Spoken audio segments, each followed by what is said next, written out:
Shri Paramatmane Namaha. Shrimad Bhagavad Gita Atha Chaturthodhyayah. Shri Bhagavanuvacha Imam Vivasvate Yogam Proktavanaham Avyayam Vivasvan Manave Praha Manurikshvakave Bravit. In this verse, Krishna explains the timeless nature of the spiritual wisdom he is teaching.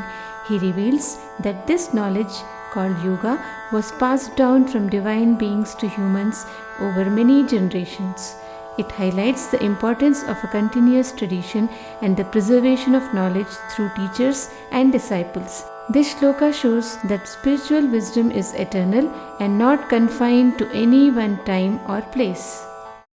Evam parampara praptam imam rajarshayo viduhu sakale neha mahata yogo nashtah parantapa. Krishna tells Arjuna that this sacred wisdom was preserved through a lineage of wise kings who governed with spiritual insight. However, as time passed, this knowledge was forgotten and lost due to the changing world. Krishna's message here highlights the fragility of spiritual traditions and the need to revive and protect timeless wisdom. It also sets the stage for Arjuna to understand why Krishna is now re-establishing this knowledge. Saivayam maya tedya yogah proktah puratanah bhaktosi me sakha cheti rahasyam hetaduttamam. Krishna tells Arjuna that he is teaching him the same ancient knowledge that was passed down through generations. Arjuna is special because he is both a close friend and a devoted follower of Krishna. That is why Krishna is sharing the secret with him. This verse shows how special the bond between a teacher and a student is.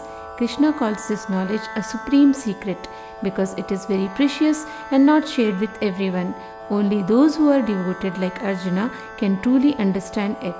This shloka emphasizes the importance of trust and devotion in learning spiritual wisdom. Arjuna uvacha aparam bhavato janma parai janma vivasvatah kathametad vijaniyan tvamadau proktavaniti. Arjuna is confused here. He knows that Krishna, his friend, was born in this world not long ago, but Krishna says he taught this ancient knowledge to the sun god who lived long before. Arjuna wonders, how is that possible? He is trying to understand how Krishna, who seems like a regular person, could have existed so long ago to teach the sun god. This verse shows Arjuna's curiosity and willingness to learn. It also highlights how Krishna's divine nature is mysterious, something beyond regular human understanding. Arjuna's question opens the door for Krishna to explain his divine form and eternal presence. Shri Bhagavanuvacha bahuni me tvatitani janmani tavacharjuna tanyaham veda sarvani na tvai vedha parantapa. Krishna tells Arjuna that both of them have had many lives in the past. The difference is that Krishna remembers all of his past lives while Arjuna does not. Krishna explains that he has the power to know everything that has happened, but ordinary people like Arjuna forget their previous lives. This shloka reveals Krishna's divine nature. Unlike humans who are bound by forgetfulness, Krishna is eternal and all-knowing. It also helps Arjuna understand that Krishna is not just his friend, he is the supreme being who exists beyond time. This verse is important because it shows the difference between humans and God. Ajopi sanna vyayatma bhutanam ishvaropi san prakritim swamadhisthaya sambhavamyatma mayaya. Krishna explains that even though he is never born and never ages like humans, he still chooses to appear in the world. As the Lord of all living beings, he has control over everything, but he uses his divine power to take a form when necessary. This means that Krishna's birth is not like a normal human birth. He comes into the world out of his own will, not because he has to. This shloka teaches us that God, though eternal and beyond time, can come to earth whenever there is a need to guide people. It shows Krishna's love and care for the world as he comes down to help when things go wrong. His divine nature allows him to do things that are beyond human understanding. Yada yada hi dharmasya glanirбhavati bharata abhyutthanam adharmasya tadatmanam srijamyaham. Krishna tells Arjuna that whenever good behavior starts to fade and bad behavior increases in the world, he comes to earth. This means that whenever people forget what is right and wrong, and when society is in trouble, Krishna takes a form to help restore balance. This verse shows how God always cares for the world and steps in whenever things are going wrong. Krishna's appearance is not random, but happens when it's most needed.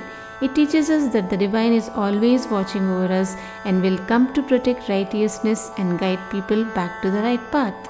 Paritranaya sadhunam vinashaya cha dushkritam dharma sansthapanarthaya sambhavami yuge yuge. Krishna explains that he comes to earth for three main reasons: to protect good people, to destroy evildoers, and to restore dharma. He does this not just once, but in every age whenever it is needed. This verse shows Krishna's promise to the world. He assures us that whenever good people are in trouble and bad people are causing harm, he will come to set things right. It teaches us that God will always protect those who follow the right path and ensure that justice is restored. This shloka gives hope that even in difficult times, divine help will come. Janma karma cha me divyam evayyo veti tattvatah tyaktva deham punarjanma naiti mameti Arjuna. Krishna tells Arjuna that his birth and actions are divine and not like those of regular humans. If someone understands the truth about Krishna's divine nature, they will be freed from the cycle of birth and death. After leaving their body, they will not be reborn but will come to Krishna and reach him. This shloka teaches us that understanding Krishna's divine nature can lead to liberation. By realizing that Krishna's actions are beyond human limitations, one can escape the endless cycle of life and death. This verse gives hope that true knowledge of God can bring eternal peace and freedom from all suffering. Vitaraga bhaya krodha manmaya mamupashritaah bahavo Gyan tapasa puta madbhavamagataah. Krishna tells Arjuna that many people, by letting go of attachment, fear and anger and focusing completely on him, have reached a divine state. These people purified themselves through the practice of wisdom and discipline, and by doing so, they have become closer to Krishna. This verse shows that anyone can attain a higher divine state by giving up negative emotions and practicing knowledge with devotion. It teaches us that by following the path of wisdom and surrendering to Krishna, we can overcome the struggles of life and become pure, eventually reaching God. It gives hope that liberation is possible for all who are dedicated. Ye yatha mam prapadyante tastathaiva bhajamyaham mama vartmanu vartante manushyaः partha sarvashah. Krishna explains that he responds to people based on how they approach him. If someone comes to him with love and devotion, Krishna returns that love. If they come with questions, he provides answers. No matter how someone seeks him, Krishna is always ready to guide and support them. This verse teaches that God is available to everyone, no matter how they choose to connect. It shows that people can reach Krishna in different ways, through devotion, knowledge, or service, and he will always be there for them. It reassures that Krishna respects all sincere efforts to come closer to him and will guide us on the right path based on our desires. Kankshanta karmanam siddhi yajanta iha devataah kshipram hi manushe loke siddhir bhavati karmaja. Krishna explains that people who want quick results and success in their work often worship various demigods. These gods grant rewards for specific actions, and people find success faster in this way because the results of actions in the human world come quickly. This shloka shows that while many people seek short-term benefits by worshipping different deities, these results are temporary and tied to worldly actions. Krishna hints that there is a higher, more lasting goal than just immediate success. It reminds us that we should not only focus on short-term achievements but also aim for deeper spiritual progress that leads to long-lasting fulfillment. Chaturvarnyam maya srishtam gunakarma vibhagashah tasya kartaramapi vam viddha kartaram avyayam. Krishna explains that he created the 4 social groups Brahmins, Kshatriyas, Vaishyas and Shudras based on people's abilities and the work they do. These groups are not about birth but about a person's nature or qualities and the work they perform. Krishna also says that even though he made this system, he himself is beyond it. He is eternal and not affected by actions or divisions. This shloka teaches that society works best when people do jobs that match their natural qualities. It also reminds us that God is beyond human systems and always remains unchanged and eternal. Namam karmani limpanti name karma phale spruha iti mam yobhijanati karma bhirna sabadhyate. Krishna says that he is not touched by any actions he performs and does not seek rewards or results from them. If someone understands that Krishna is beyond the effects of actions and does not desire anything in return, then that person will also not be bound by their own actions.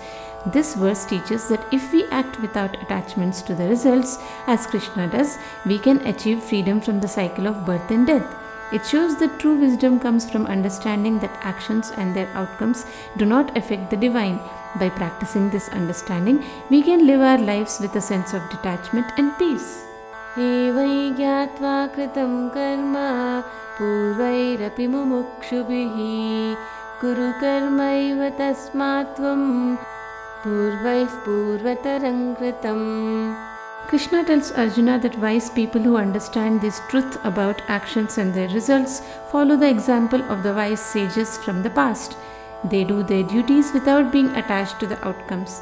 Krishna advises Arjuna to do the same and perform his duty as these wise people did, since their approach was effective for achieving liberation.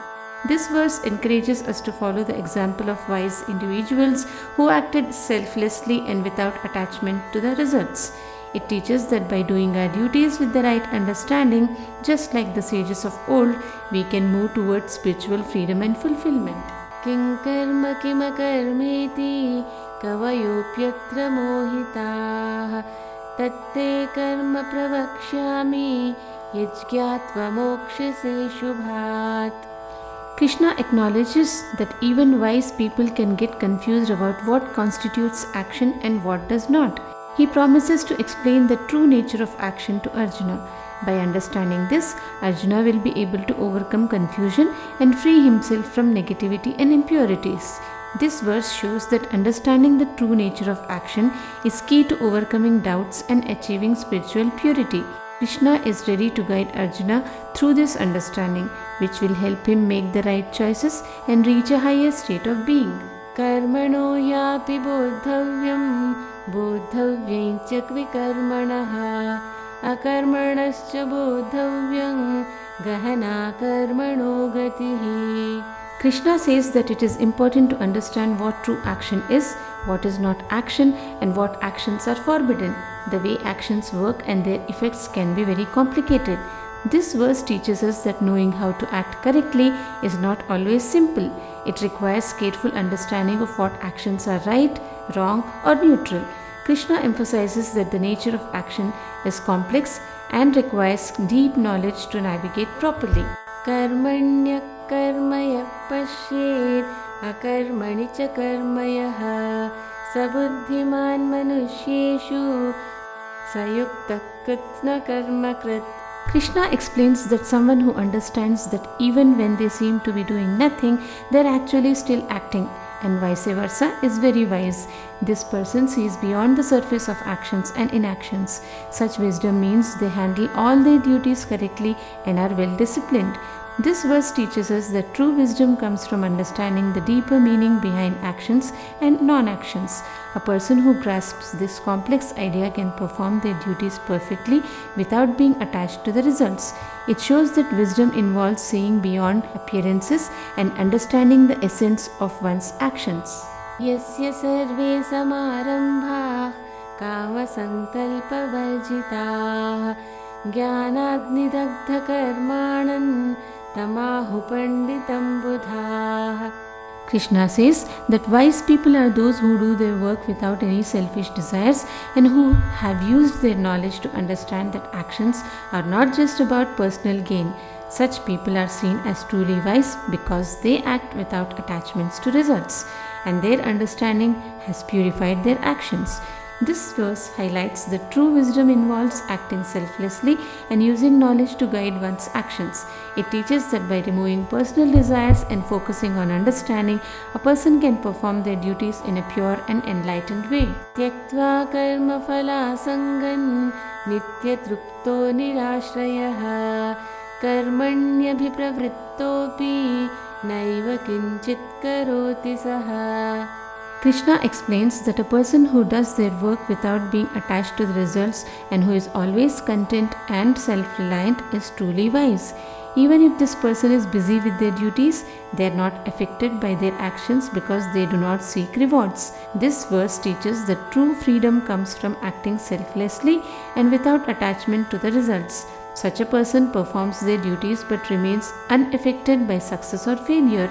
It shows that peace and contentment comes from within, not from external achievements. Nirashiryata chittatma tyaktva sarva parigraha shariram kevalam karma kurvannapnoti kilbisham. Krishna says that a person who gives up desires, controls their mind and does not cling to possessions while only focusing on their physical duties remains free from sin. Such a person acts purely and is not tainted by the results of their actions. This verse teaches that by giving up personal desires and focusing on doing one's duties without attachment, a person can act in a pure and sinless way.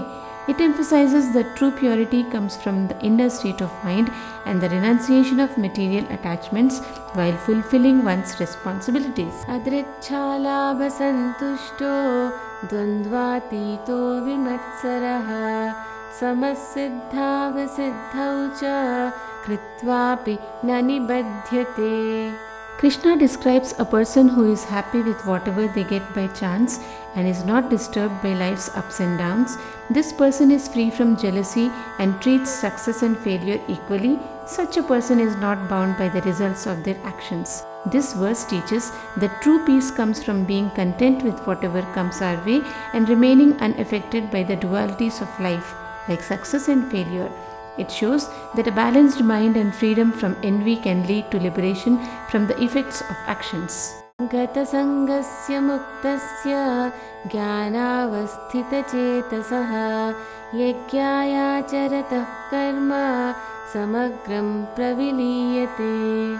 Krishna explains that a person who has given up attachment is free from bondage and focuses their mind on wisdom will find that all their actions performed as offerings become absorbed and do not bind them.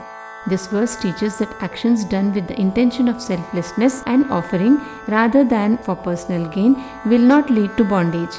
Instead, such actions are purified and integrated into a higher purpose. It shows that true freedom comes from performing duties with a selfless attitude and focusing on spiritual wisdom. Brahmarpanam brahmahave brahmagnau brahmanahutam brahmaiva tena gantavyam brahma karma samadhina. Krishna explains that in a sacred offering or ritual, everything is connected to Brahman, the ultimate reality. The person offering, the offering itself, and the process of offering are all aspects of Brahman.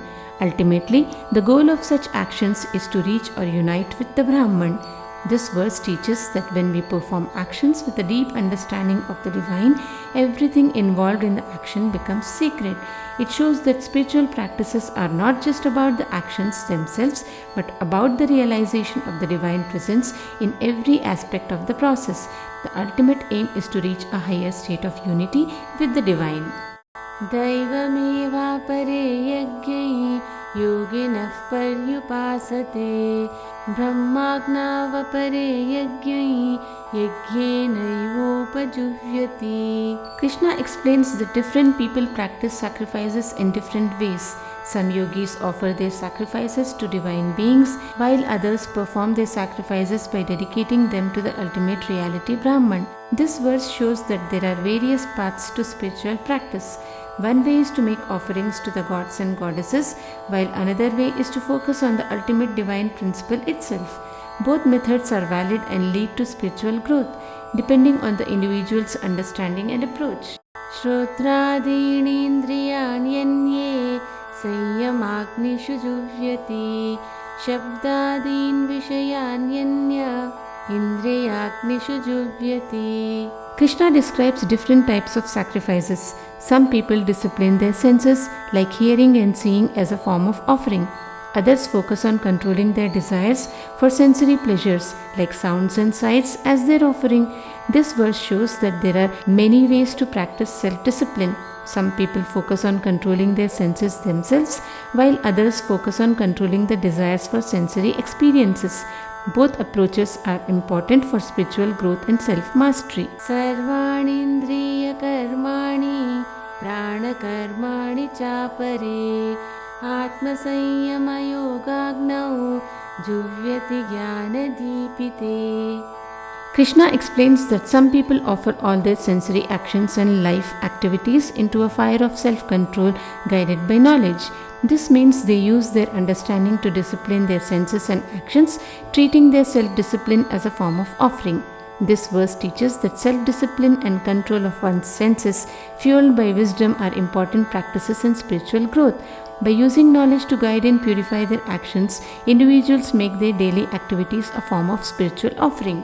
Dravya yajnastapo yajna yoga yajnastatha pare swadhyaya jnana yajnascha yatayas sanchita vrataah. Krishna describes different ways people offer sacrifices. Some give material things, others do penance, and some practice spiritual exercises. There are also people who focus on studying and gaining knowledge as their sacrifice. These practices are followed by serious and disciplined seekers. This verse shows that there are many paths to spiritual growth, whether through giving, penance, yoga, or learning. Each method is a form of sacrifice and is practiced by dedicated individuals. It highlights the diversity of approaches in seeking spiritual advancement. Apane juvyati pranam prane panam tatha pare pranapanagati ruddhva pranayama parayana. Krishna explains that some people use their breath control practices as a form of sacrifice. They offer their life breath into the outgoing breath and vice versa. By managing the flow of their breath, they are dedicated to the practice of controlling their breath. This verse teaches that breath control or pranayam is a significant spiritual practice. It involves regulating one's breath to achieve control over the life force, which helps in spiritual development. It shows that different forms of sacrifice, including breath control, can be part of spiritual practices. Apare niyataharav pranan praneshu juhyati sarvepyete yajnavido yajnakshapita kalmashah. Krishna describes that some people follow strict dietary rules and use their breath control as a sacrifice. By doing so, they are engaging in a form of spiritual practice. Such individuals who understand the true meaning of sacrifice cleanse themselves of their impurities through these practices. This verse highlights that maintaining discipline in one's diet and breath control is also a form of sacrifice. It shows that by adhering to spiritual practices and understanding their deeper significance, individuals can purify themselves and advance spirituality. Yajnashishtamrita bhujo yanti brahma sanatanam Nayang lokosya yajnasya kutonyah kuru sattama. Krishna says that people who eat the remnants of sacrifices attain the eternal state of Brahman. For those who do not perform sacrifices, there is no happiness or spiritual progress. This verse teaches that practicing in or benefiting from the spiritual offerings of sacrifices leads to reaching a higher eternal state.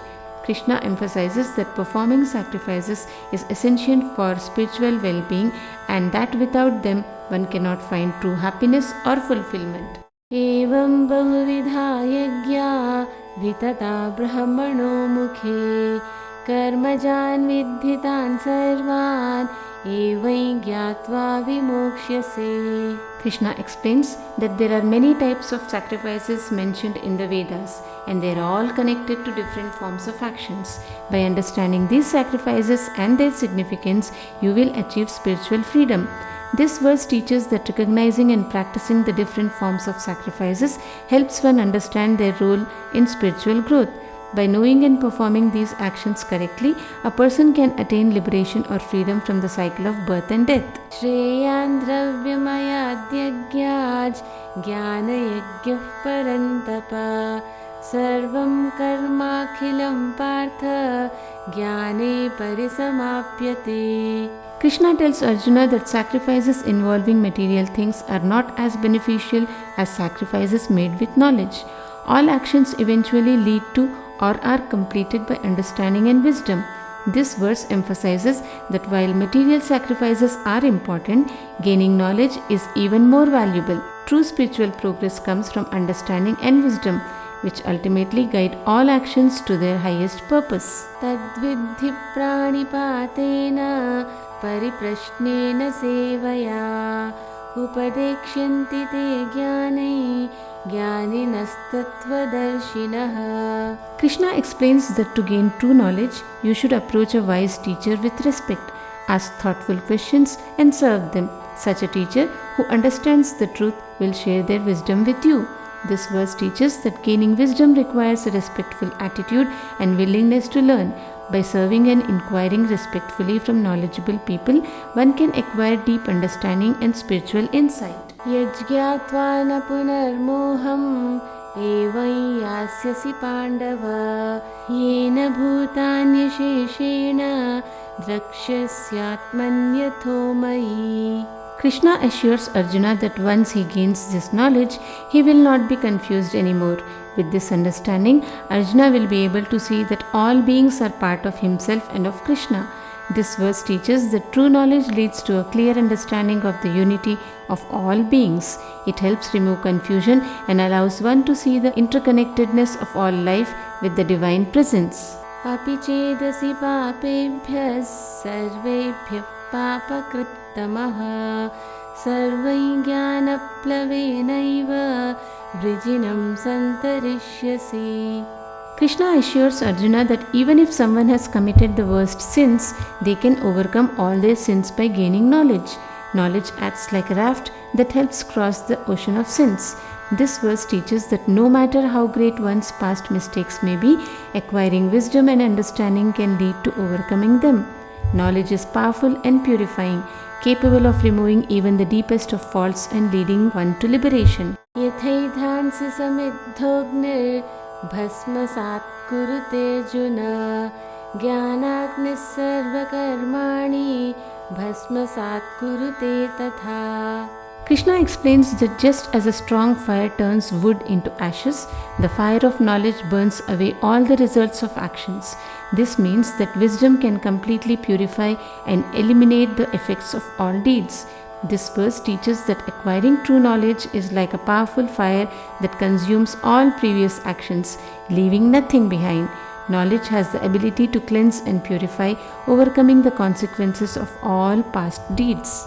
Nahi jnanena sadrisham pavitramiha vidyate tatsvayam yoga sansiddha kalenatmani vindati. Krishna says that knowledge is the purest thing in the world. A person who has perfected their yoga practice will eventually find this pure knowledge within themselves. This verse teaches that knowledge is the highest form of purity and spiritual enlightenment. Through dedicated yoga practice and self-realization, one can discover this profound and purifying wisdom within themselves. Shraddha vallabhate jnanan tatparas sanyatendriyah jnanam labdhva param shantim achirenādigacchati. Krishna explains that a person who has strong faith and is dedicated to learning while also controlling their senses will find ultimate peace soon after gaining knowledge. This verse teaches that having faith and dedication to learning along with self-control leads to profound inner peace. Such a person will quickly achieve tranquility and enlightenment through their commitment to knowledge. Agyascha shraddhadhanascha sanshayatma vinashyati nayan lokosti na paro na sukham sanshayatmanaha. Krishna warns that those who lack knowledge and faith and who have doubts will not find peace or happiness. Such people will miss out on both worldly and spiritual benefits. This verse emphasizes the importance of faith and certainty in one's spiritual journey. Doubt and ignorance lead to loss and unhappiness, both in this life and beyond. Faith and knowledge are essential for achieving true contentment and spiritual success. Yoga Sanyasta Karmani Gyana Sanchinna Sanchayam Atmavantanna Karmani Nibaddhanti Dhananjaya. Krishna explains that a person who has given up the attachment to the results of their actions through yoga, who has cleared their doubts with knowledge, and who is self-aware, is free from being bound by their actions. This verse teaches that when you practice yoga, gain wisdom, and understand your true self, you are no longer tied down by the consequences of your actions. This leads to freedom and liberation from the cycle of actions and their results. Tasmat Gyana Sambhutam Histvam Gyanasinatmanaha Chitvainam Sanchayam Yogam Atishthotishta Bharata. Krishna advises Arjuna to use the wisdom of knowledge to cut through doubts that come from ignorance. He should focus on practicing yoga and rise up with determination. This verse teaches that doubts and ignorance can be overcome with wisdom and dedicated practice. By embracing knowledge and yoga, one can clear doubts and achieve spiritual progress. Om Tat Saditi Srimad Bhagavad Gita Su Upanishatsu Brahma Vidyayai Yoga Shastre Shri Krishna Arjuna Samvade Gyan Karma Sanyasa Yoga Nam चतुर्थोऽध्यायः ॐ श्रीकृष्णार्पणमस्तु।